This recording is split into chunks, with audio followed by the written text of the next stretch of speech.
Good morning, everybody from Europe, and good afternoon for the ones joining us from Singapore. This is the second session of Bridging Horizons, and we are very happy to be with you again. Today, we'll talk about consortium architecture and how winning bids are built. And we have with us two very, very good and invited speakers. We're very happy that they accepted to join. One is Jit Kong Cheong from the National University of Singapore. He's joining us from Singapore side, and Federica Borgo, Innovation Project Manager from Global Health Connector, is joining us from Europe. The three of us, Carolina Makiewicz, Colin Gill, and myself, will be also joining with you again for this session of Bridging Horizon. So before we start with this session, I would like to go over the main takeaways from the first session. Because as you know, this is a continuum in understanding and seeing how we can collaborate better between Singapore and Europe.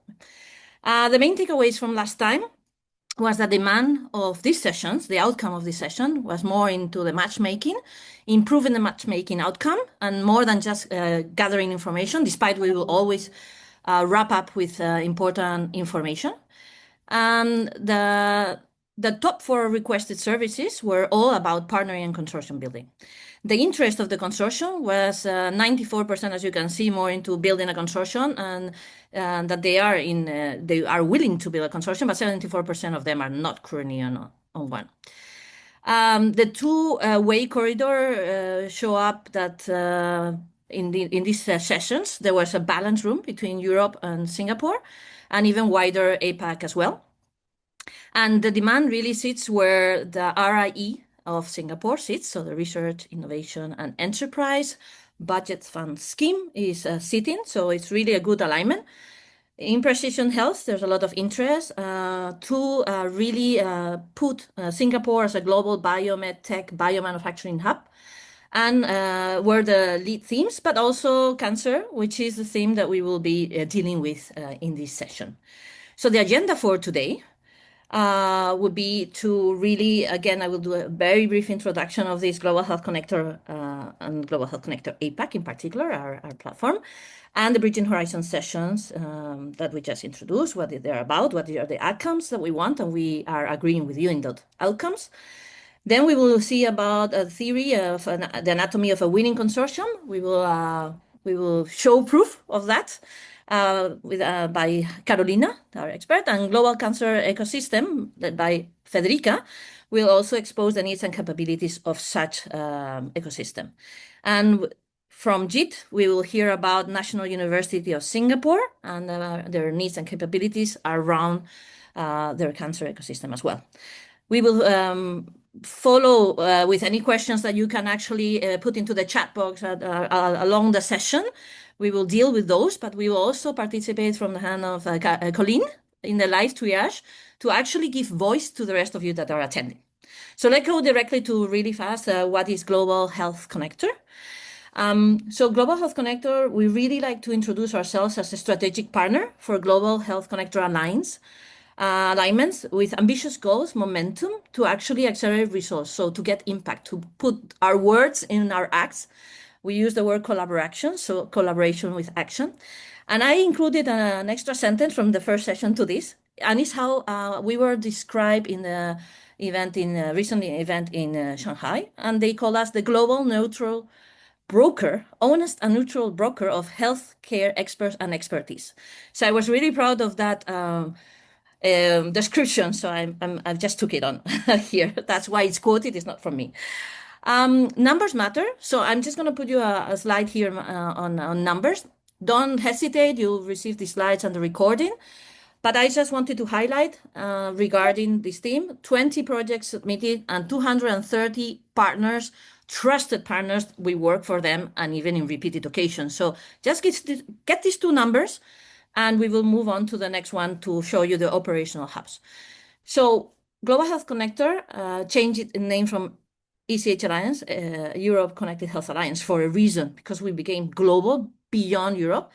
And it actually, our wording really shows what we do. So we really connect globally, cross-border. Nevertheless, we structure in 3 hubs to concentrate around Europe and Africa and India, North America with Eric Trahil in the case of North American heading and Heather Smith heading the European hub. And in my case, I have the pleasure to direct the APAC hub together with Colin, this based in KL. So it's Singapore and ASEAN and APAC in general. So all this cannot be done with a very strong group of people that I will just show in the next slide. This is basically executive people. You have the Brian, Bleda, and Heather, George, and James McLaughlin. And then the executive team and directors, with Carolina we have today with us, and with me and Sam, Adriana, Richard, Eric, Alejandra, and Maria. So you have all these people that are really backing us up in the day-to-day. More concretely, in the APAC team, we do have presence in the APAC, and we are gaining more and more. We are going to be expanding our ambassadors very soon. So we have our colleague Colleen that is today with us, also based in KL, and myself in Singapore. And then we have George Margelis, Dato Siva, and Rajendra Pratap, based in Australia, Malaysia, and India. So get in touch. In the next slide, you have our contacts. Feel free to contact us. Feel free to by phone, by WhatsApp, by email. We're always there to answer. We'll share holidays, so we are almost always there in present. And I will just hand to Carolina next to actually go into matters and explain us how a winning consortium is constructed. Thanks, Carolina. Perfect. Thank you so much, Gisela, for this introduction, and good afternoon, everyone. Good morning. As Gisela said, my name is Karolina Mackiewicz. I am Innovation Director at Global Health Connector, and my role is to coordinate and manage our team to engage and deliver the contribution to the research and innovation projects. And it's my pleasure to come here today to tell you a little bit about the construction of the winning consortium. So we know that, of course, the Horizon Europe projects that we are dealing here during those sessions, Bridging Horizons, require a consortium and multi-stakeholder consortium of partners coming from different countries. And today we would like to tell you a little bit about our experience. Gisela said we are engaged in many projects, working with more than 200 partners over the last years. So we hope that we have some expertise and something exciting and interesting to share with you. So maybe a little bit like theory for the start, how this really works in the research and innovation projects financed by the European Commission. How should we really read the call for proposals to get some guidance about the partners that we should bring to the consortium? So this slide is called Beyond Meeting the Minimum Requirements, because the first thing you will see when reading the document from the European Commission on the Horizon Europe requirements will be, well, bring 2-3 partners from 3 countries, and this is the minimum. But this is really the bare minimum, and we've never seen the project that small that actually was competitive or was actually funded. And this is because the scope of the project is usually quite wide and requires diverse expertise. So when we read the call, when we read the documents, and actually we will also show you, of course, an example of the call, and at first glance it looks quite small, but this is exactly where we have to read and reread this call and look for details to really see what is the scope and expected outcomes, and of course what are this eligibility and call conditions, but also what is the challenge that the European Commission wants to solve, and which capacities are needed to solve this challenge in the most impactful and in the most sustainable way. So the partners that come to the consortium should have the complementary capacities, but also cover the so-called full innovation pathway from the research through the innovation development to also road to the market. And of course, in the proposal, we need to show how this expertise how this expertise is being used.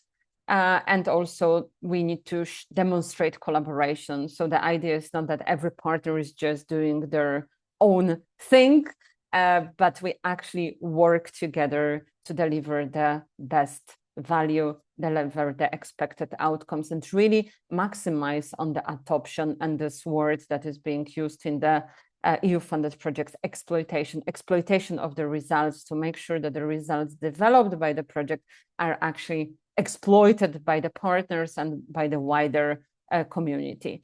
And of course, as the projects are funded by the EU, we should demonstrate the EU value. But then, of course, we are very here to also engage you coming from Singapore in those projects and help us to make those projects better, but also get this the value from coming from this collaboration to your country, to your institution. So what are those minimum eligibility? Usually the call says what is the minimum number of partners. It can be call, or it can be actually supported documents that support the call. So all the bureaucracy behind the call for proposal.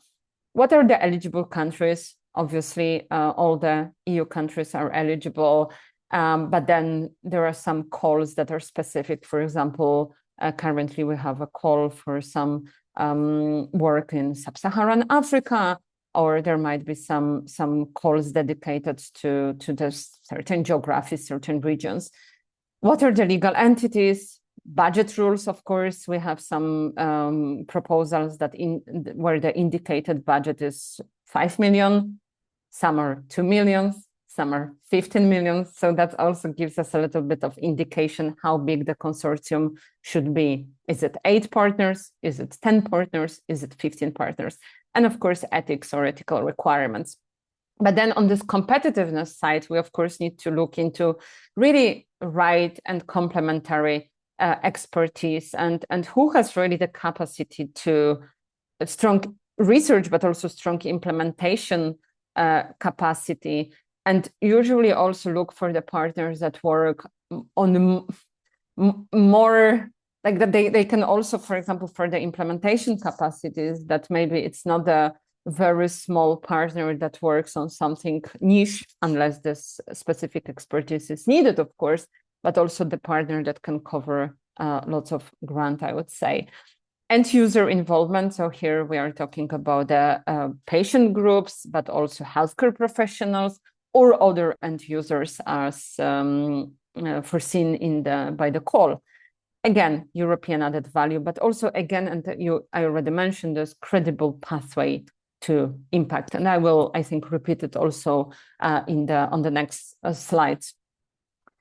One word I wanted to say, because of course I think many of you coming here come from research institutions, from the innovation, for the organizations working with the innovation development and adoption, but something that is also quite specific, I think, for the EU-funded projects and very much visible in Horizon Europe is this expertise listed on the slide, and I called it underestimated expertise, because sometimes the researchers, the innovators kind of maybe forget about it, or maybe don't pay enough attention.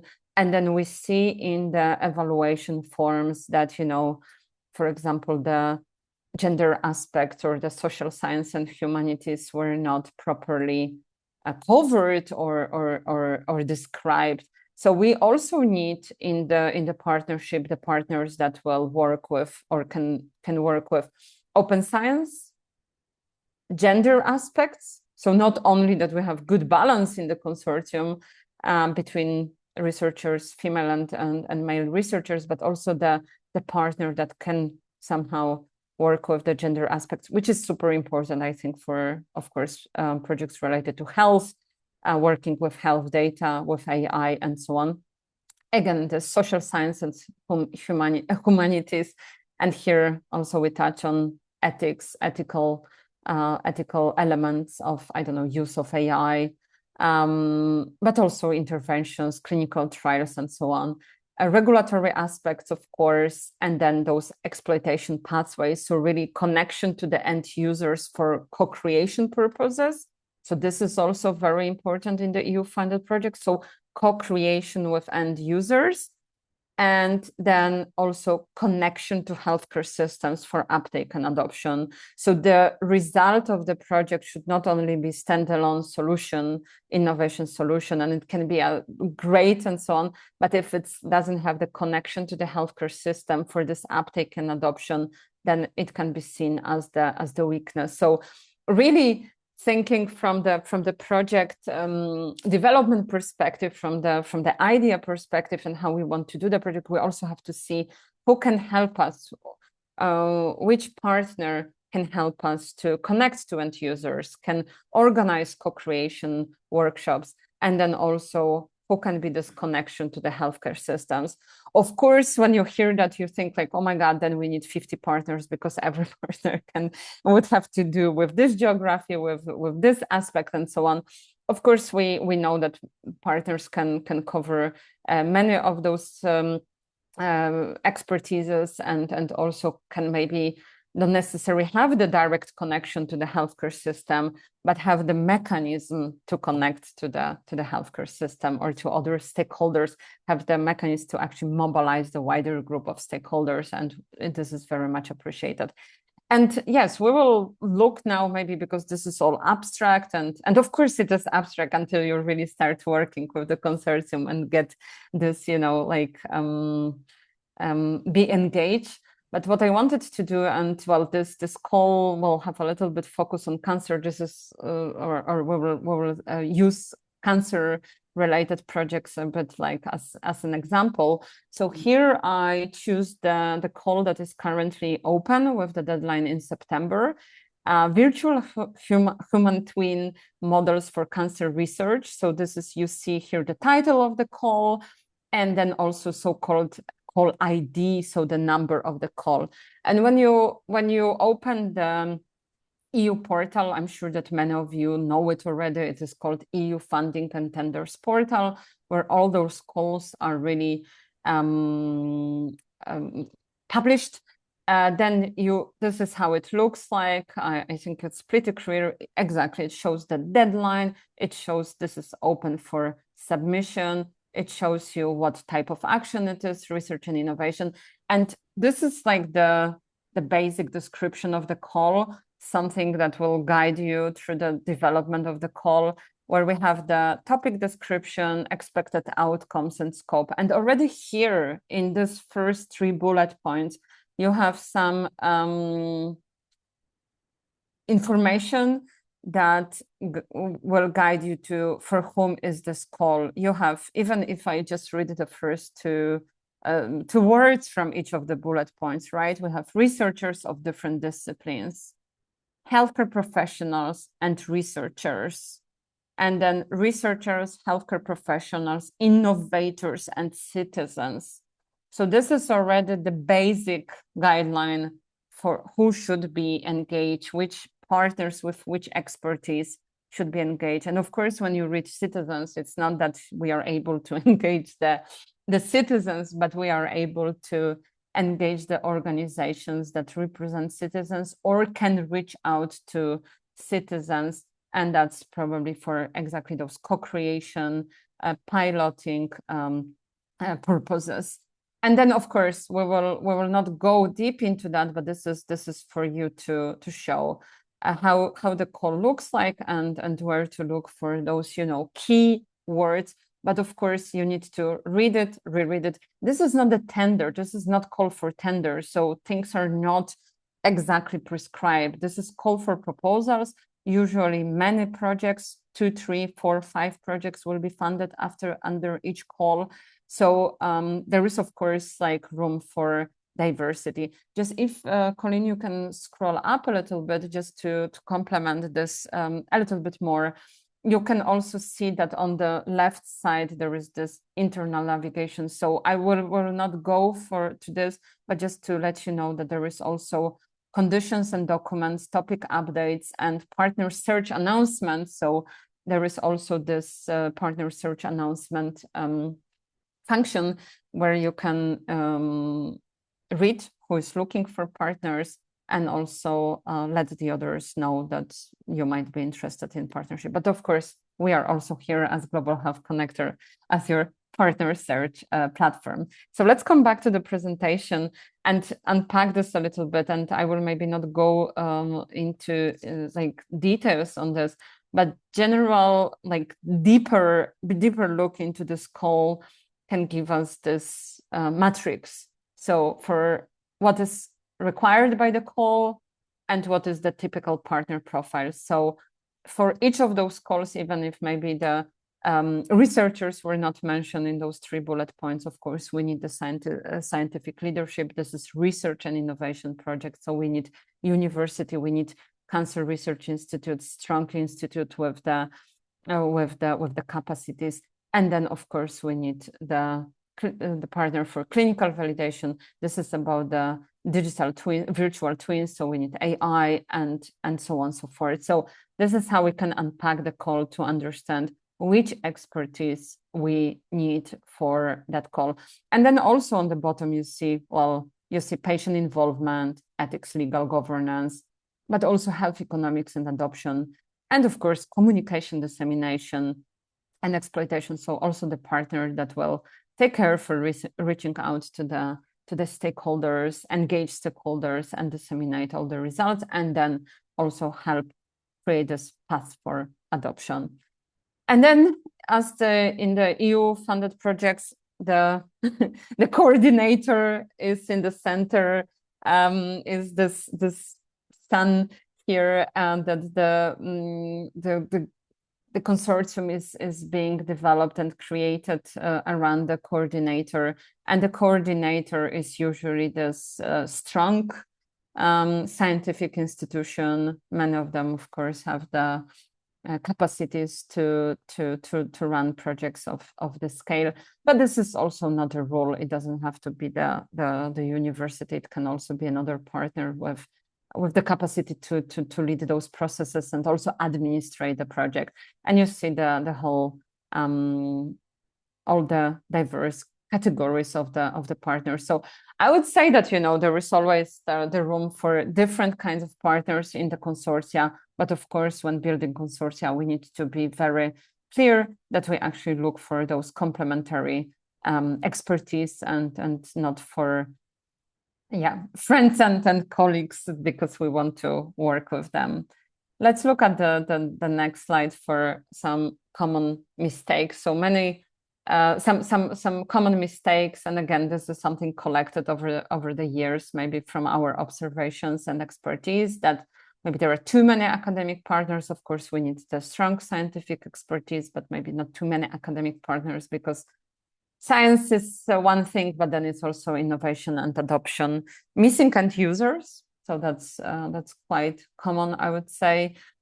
Partners without a clear role and added values. Sometimes partners are added because they, their name looks good, or we have some tasks with 5-6 partners, but it's unclear what the other partners can do.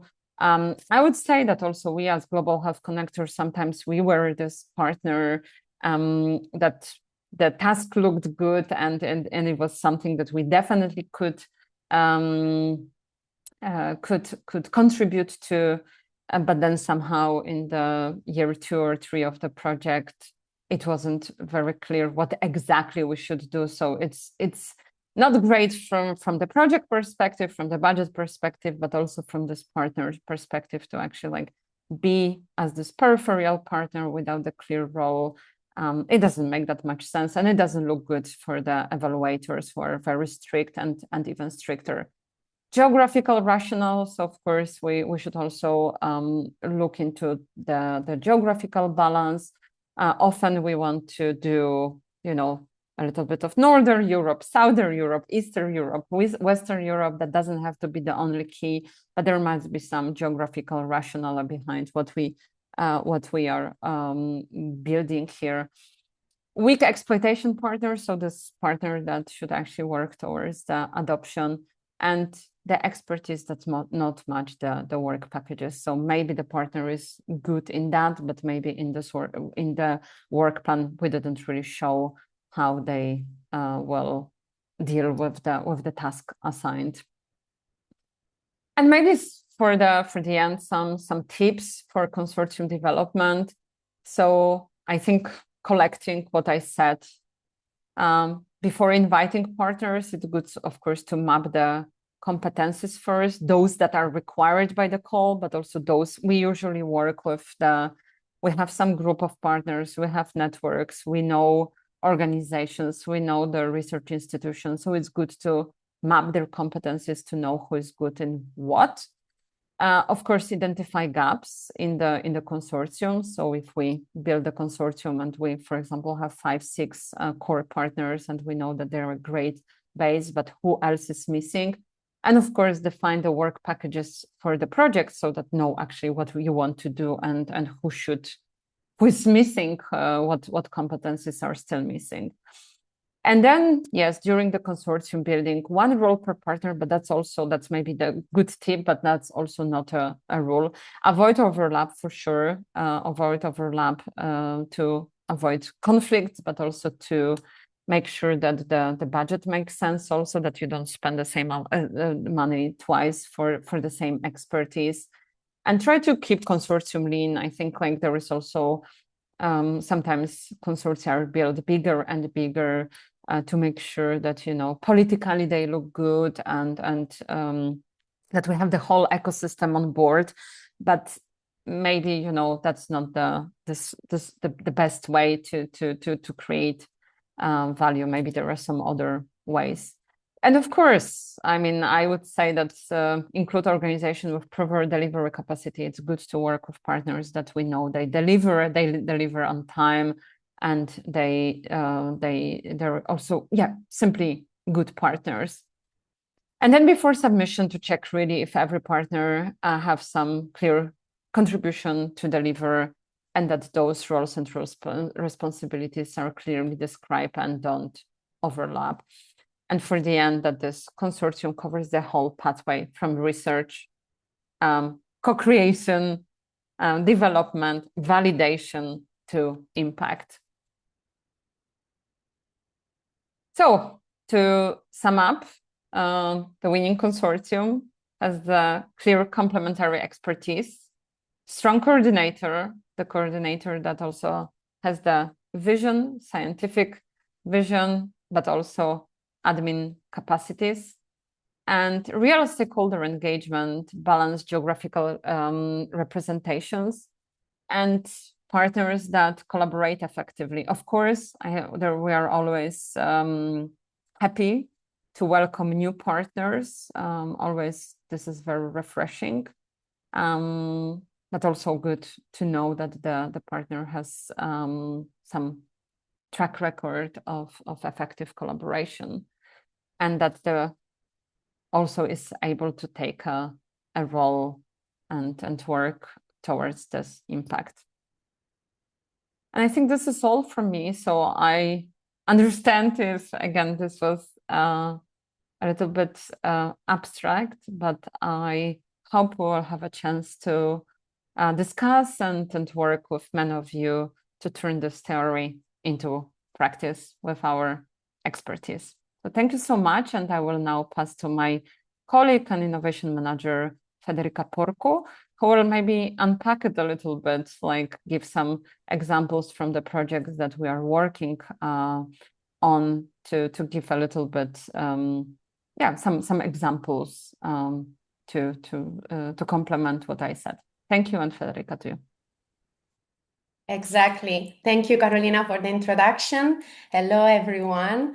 My name is Federica Porco. I'm Innovation Project Manager at the Global Health Connector. I'm part of the innovation team, and I will try to give you some concrete example of what Carolina just presented. Just few words about on myself. I've been working on European project now for more than 11 years. And my journey started in academia as a researcher for a spin-off from the Open University of Catalonia here in Barcelona, where I'm based. And during this experience, I have been in contact with the European collaboration research world with the European projects. So since then, I've been working on different European projects, mainly supporting the communication and dissemination, the stakeholder engagement and co-creation, but also the exploitation of the products of services produced, developed by the project itself, designing the sustainability plan, but also the policy engagement, designing of the development of policy recommendation, policy brief, and ecosystem development. Beside my role as innovation project manager, I'm also the coordinator of the Global Cancer Ecosystem, which is a recent initiative launched by the Global Health Connector. We launched it during our Digital Health and Wellbeing Summit within the Mobile World Congress here in Barcelona. And the idea behind this cancer ecosystem was very simple. We realized that we are in contact with a huge network of researchers, clinicians, healthcare providers, scientists that are working on the cancer continuum. At the same time, our members express the needs of staying in contact with other members that are working on cancer-related initiatives. So we decided to create this global communication, and we also like to name it collaboration platform, to put together all these stakeholders across region, but also across different disciplines, with the objective of highlight and reduce cancer inequalities. In particular, we want, through this community, we want to give a voice, we want to give a stage to all of those stakeholders that come from low resourcing settings. Our ecosystem is based on 3 pillars: the social and equity dimension, the global and local translation capacity building, and the digital and data infrastructure. So if you are interested, you want to know more, you want to be in contact with this community, you want to be part of this community, please write the colleagues from the APAC ecosystem, Gisela and Colleen. Later in my presentation, I will also show you a QR code that you can scan, and you can go directly to our Google form and sign it directly. As I said before, I want to give you some concrete example of what Carolina was mentioned before. Here you have an overview of the project in which the Global Health Connector, the Global Cancer Ecosystem, we are involved. They are 4 projects. They are very different in terms of topic. As you can see, we have cancer primary prevention, we have cancer literacy, we have also another project, Maya, focused on the quality of life of adolescents and young adults after cancers, and also a clinical project named Phoenix, which has just started. So now I want to give you 2 more details about 2 projects that apparently are very different, but we can demonstrate that they have some successful elements in common. One is for Pecan, is a project. It's an old project. It's going to end next year, and the objective of this project is to reduce cancer inequality between Eastern European countries and Western and Central European countries. I don't know if you are familiar with this topic, but there is a huge gap of cancer mortality between these 2 areas of Europe. So the idea is to develop personalized approaches to primary cancer prevention by combining the implementation of research, social sciences, behavioral sciences, and citizens' participation. This consortium is a combination of 17 organizations from 11 countries. Actually, this consortium also includes some countries from the Balkans that are not European countries. And here you can see healthcare providers, public authorities, citizens, patient organization, communication and dissemination experts, and digital innovation partners. On the contrary, the Phoenix project is a project that we just kicked off early in June. Is a project of 8.5 million budget. Is a very clinical project. Is a project with the objective of test a new drug named ibrilazatizer, a new drug to cancer patient. It's a phase 1-2 clinical trial in pediatric patients that have high risk cancer. As you can see here, there is also another element, which is the industry partner. Here we have the pharma company, which is actually the pharma company that developed this new drug, which is part of the consortium. And even if it's a very clinical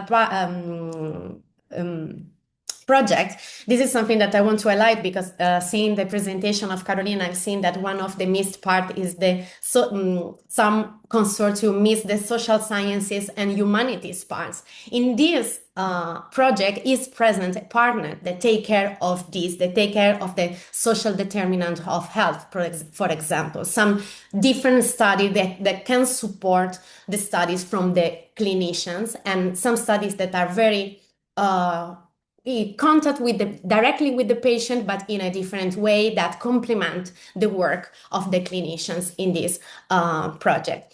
So what these two projects, even if they are different, what they have in common? For sure, the multi-stakeholder collaboration, as you can notice from the different consortium, the complementary partners, I mean, social sciences and humanities, clinical, very technical, public authorities, and then the innovation beyond research. Because one important message for me, for Carolina, for the innovation team to pass to our audience today, I think that is successful proposals are not built only on excellent ideas, but on the right mix of partners working together on a shared objective. Because this is, as I said I put in my slide, successful innovation doesn't happen in isolation. It happens with ecosystem work together. So it's very important, this type of mixed. And I think here, as I say, as anticipated before, here you can see the QR code if you want to scan it and fill in the form to join the global cancer ecosystem, so you can be updated on the activities, on the event, and take part to our virtual cafe that we organize every 2 months. We are happy to welcome you. And I think I finished my presentation. Thank you very much. So now we will have our colleague Jit Chung from Singapore. Hi, thank you so much. So good afternoon, colleagues from Singapore and the other parts of Asia, and also good morning to our European friends.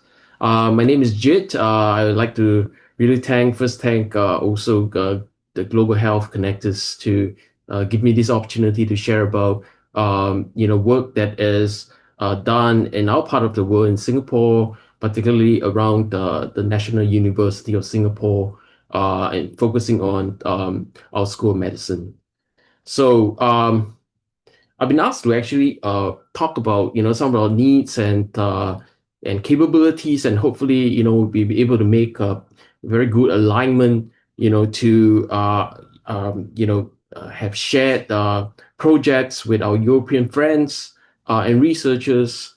So in this case, I kind of thought about some of the key focus or emerging interests that we have in Singapore, and particularly at our medical school in National University of Singapore, which we affectionately call it NUS. And so in this sort of large consortium building exercise, I couldn't actually emphasize enough that it's important, as you heard from Carolina and also Federica, the importance in finding the right partner with the right proven track record and unique capabilities. So let's just take this use case, that Carolina had,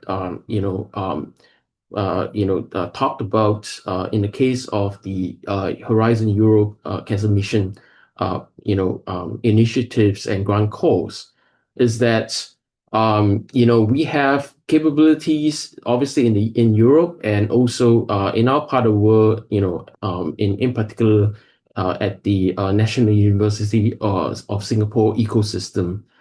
And over here, which I haven't shared with you, I am the director of the NUS non-coding RNA core facility. And very soon, our facility will be morphed, and renamed as the Genomics and Multiomics Cooperative, or in short, GMOC. And surrounding us is a huge ecosystem, including translational oncology groups at NUS Medicine, and also clinical partners from our affiliated hospitals, key specialty medicine centers like National University Cancer Institute of Singapore, or NSIS. And also, we've been working very closely with our clinical partners. So the NUS has links to 2 or 3 healthcare clusters serving various parts of Singapore residents, namely the National University Health System, and also SingHealth. So these are, I think, unique opportunities, in a way or so, we have common, target to tackle cancer, but at the same time, I think, we in Singapore will be able to offer, some of our technical capabilities, as well as, unique perspective of, cancers that, may not be so common in Europe, but, certainly something that we have been focusing to tackle largely in Asia. So shared information about some key aspects of cancer biology. So well, I think some of the needs, which I can immediately think about, is listed down here in this slide. I have kind of put it as 1, 2, and 3. So, before we go on to this particular slide, probably I'll just go very quickly to talk about, like, number 1, we have multi-omic liquid biopsies for early detection and minimal residual disease detection. So essentially, if you look at this particular point, we can immediately think about, drawing links to what Carolina had talked about just now about the current grant call for Cancer Mission. For example, in the case for the virtual human twin, building of knowledge, over there. And also, I think applies to the other theme that looks at immunotherapy. And certainly, I think, for the second point about biomarker discovery, in this case, we're looking into the lens of non-coding RNA as a modality. So I can easily think about its application links to even our current project that is funded by Horizon Europe, as what Federica told us just now, the Phoenix project. And lastly, of course, we all want to have the successful clinical translation of all this important precision oncology biomarkers into real regulatory-ready diagnostics. Next slide, please. So I'll take number 2 as a central focus to show you how this can work. As you know, acquired resistance is of tumors is a clinical unmet need. I wouldn't go into great details about that. Suffice to say that there are many people who develop resistance and tumor or the cancer recurs. And there's a great amount of tumor heterogeneity and adaptive signaling rewiring that happens. And so it's a major challenge, in precision medicine. So over in my facility in US, we have class leading biomarker discovery platforms, for microRNA biomarker discovery, and from there we can delve into microRNA, which is a small type of RNA. Those signaling pathways that it regulates. We have also capabilities to interrogate other non-coding RNAs, and from there to discover their functional genomics. We have also tools to identify and profile transcriptomics and also single cell analysis. And of course, these days we talk a lot about AI, and so we're able to apply all these big data sets that we generated from clinical samples or experimental samples into building this large RNA regulatory network. And also, finally, to identify important biomarkers and validate them using our proven pipelines. These sort of work is frequently done by our collaborators who are the major industry players that are available in this space. Okay, so some of these capabilities can be identified. It can identify non-coding RNA drivers. Like I say, not just for immunotherapy, for EGFR, which is a small molecule inhibitor of tyrosine kinase, and also KRAS targeted therapy resistance, or even endocrine therapy resistance. Next slide, please. Okay, so this is my last slide.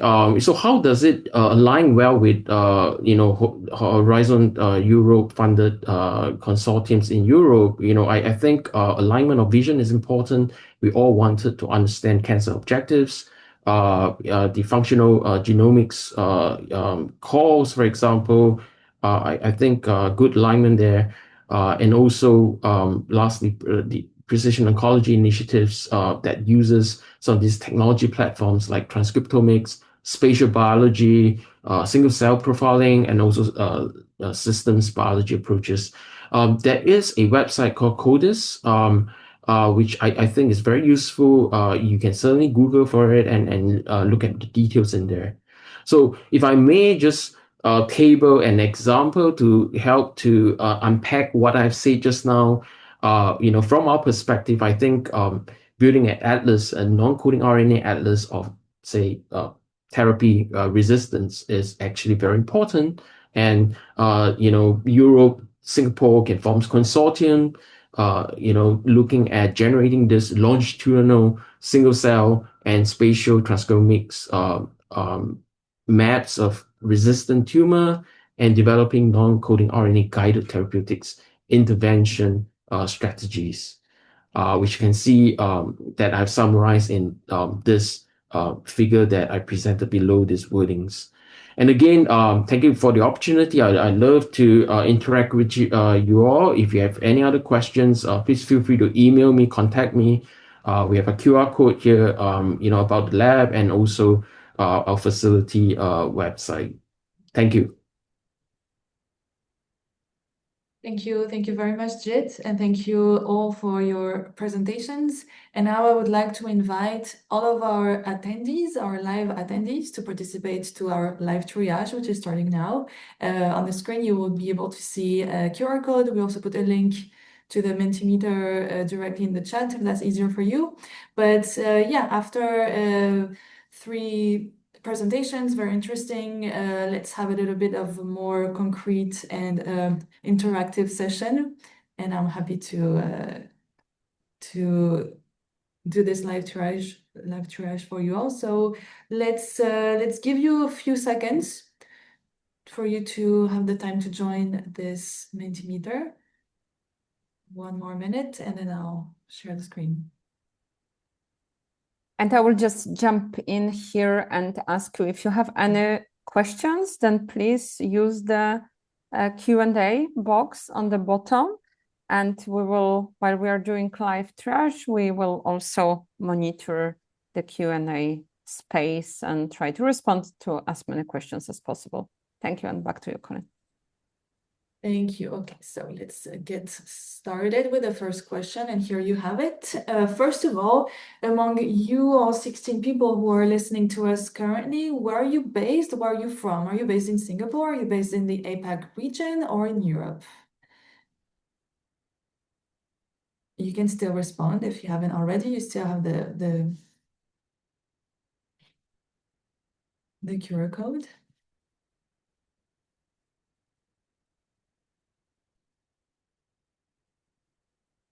All right.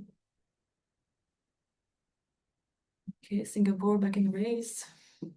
Yeah, all right. It's interesting for us to see among, the interested people in our webinar sessions, who are they from and who are we speaking to? So it's very interesting to see. And I would say very much like the very first session that we had back in May, at the end of May, it was also sort of a 50-50% representation. So that's very interesting for us to see. But moving on to the second question, which you see now, which of the following best describes your organizations? Are you a small or medium enterprise, a university, a hospital or clinical center, a public authority, a research institute, an NGO, or other, if none of those responses fits you? By the way, you can tick more than one if you fit into more than one categories in your opinion. You can tick more than one response. Okay, we have a short majority of small and medium enterprises, the private sector, one public authority, good. University, what else? Don't be shy.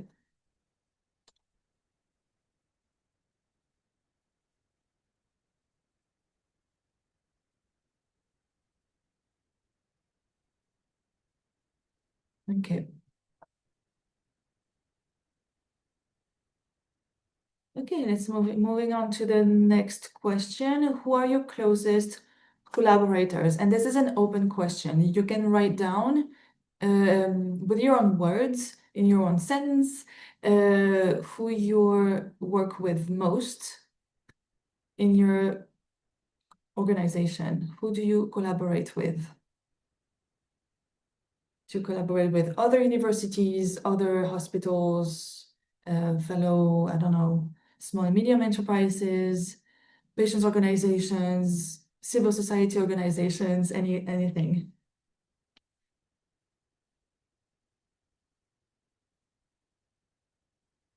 You can also respond more than one words, obviously. I see here academians, RHS, public administrations, and hospitals, right?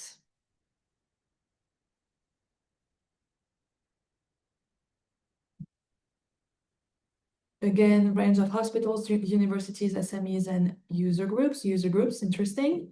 Universities, care providers, municipalities, national health system, and ICT companies, also various. All right, someone involved in various Horizon projects, collaborating with SMEs, hospitals, healthcare institutions, companies, that they have a hardware and software medical product, indeed. And it is true that, yeah, in a lot of projects, a lot of hospitals, universities, and research centers are driven to do a lot of work with technical companies and technical partners. That's very important, besides industry and so on. This is also our experience at Global Health Connector. Medical academic research centers, academia, hospitals. Okay, hospitals are collaborating with a lot of you. Okay, I'm mindful of time here, so let's move on to the next question. In one line, a capability or asset your organization could bring to a consortium. In your own words, this is also an open question. In your own words, what do you think your organization can bring to a consortium? We saw it before during the presentations. There's a lot of assets an organization can bring to a consortium. And in your opinion, what is yours? Can be more than one as well.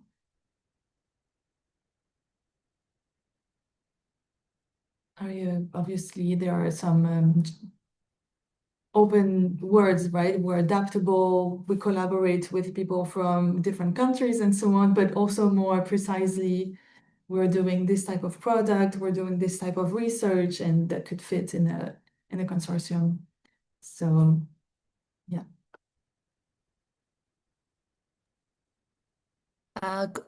Colleen, maybe give a little minute because people ask me things on the WhatsApp, so they don't have time to write when Oh, I'm going to sorry. one to another. So no worries, no worries. But it's just that Yeah. these questions are very interesting to know. Of course, Yeah. guys, you can always contact Colleen and I on email.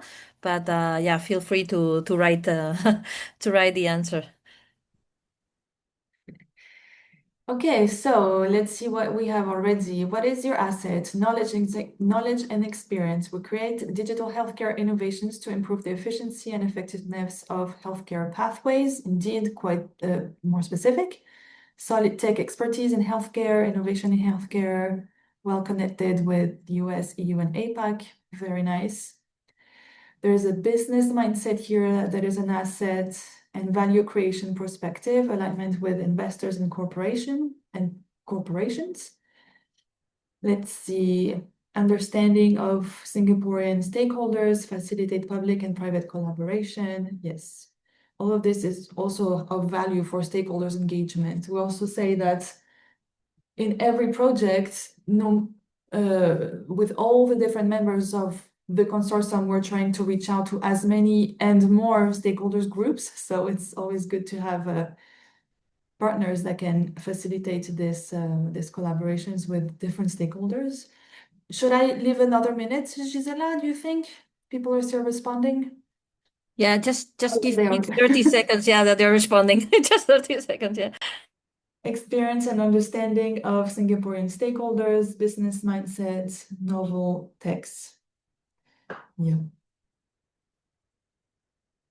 And it's true that it's cross, yeah, people work across countries, across continents now, and it's very interesting for European partners too that are among us to know how to build relationships and working relationships with Singaporean stakeholders and vice versa. EU project writing, very good asset. Pilot site, user engagement, and co-design on older care domain and aging-related projects. Based in Italy, okay. Pilot sites, yes, this is a very important aspect also in many different projects, with the product being created within the project being studied and tested in different pilot sites in different countries. Research participation from senior cohorts, yes. That is definitely some asset. Okay, perfect, Colleen. Thank you. It's just that there was some people that were bounced out and they were entering again. So thanks. Yes, I'll just have a few more questions. In one line, an unmet need or problem statement you would want a consortium to solve. Now that's different. What would you like the EU to propose, as a potential project that a consortium could solve? What problem do you think a consortium could solve that you think is needed, that you think is unmet currently in your country or in your region, or it can be anywhere?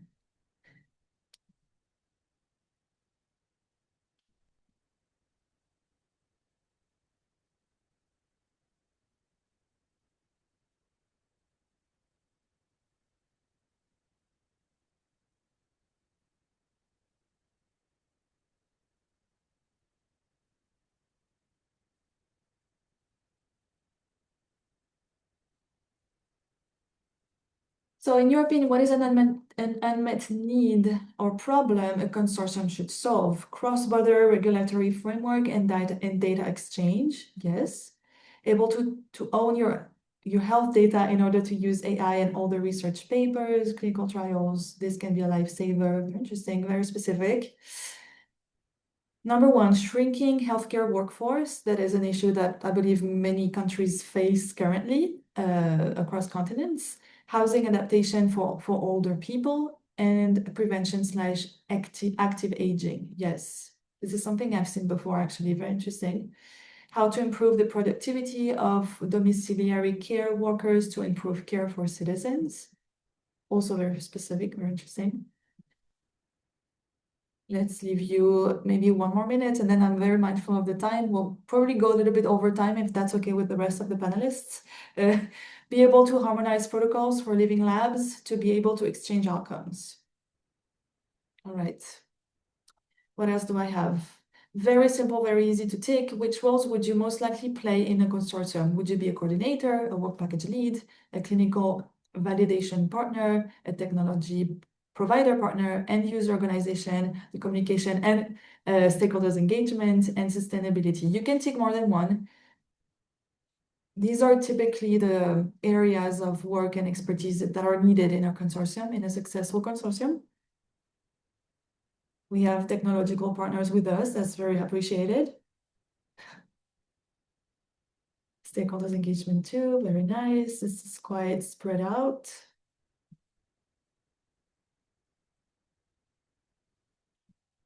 Okay.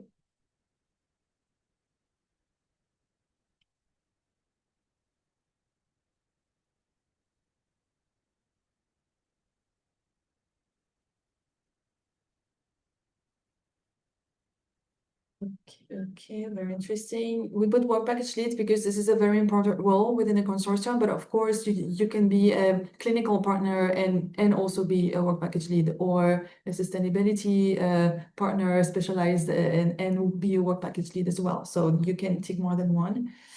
And lastly, how ready are you to join an EU bid in the next 12 months? We've shared last time a few dates of current open proposals that could be of interest. And we wanted to know among you all, how close are you? How ready are you to join and to submit a proposal, basically, on a scale from 0 to 5, 0 being close to not ready at all, and 5 being definitely planning to submit a proposal. We would like to know where you situate yourself, where you put yourself on that scale. That's very interesting for us to know. And in the meantime, while I leave people answer this, do we have any questions or not? It doesn't seem we have any questions. No? So Okay. thank you All all right. for And we can participating conclude in our afterwards. Mentimeter survey.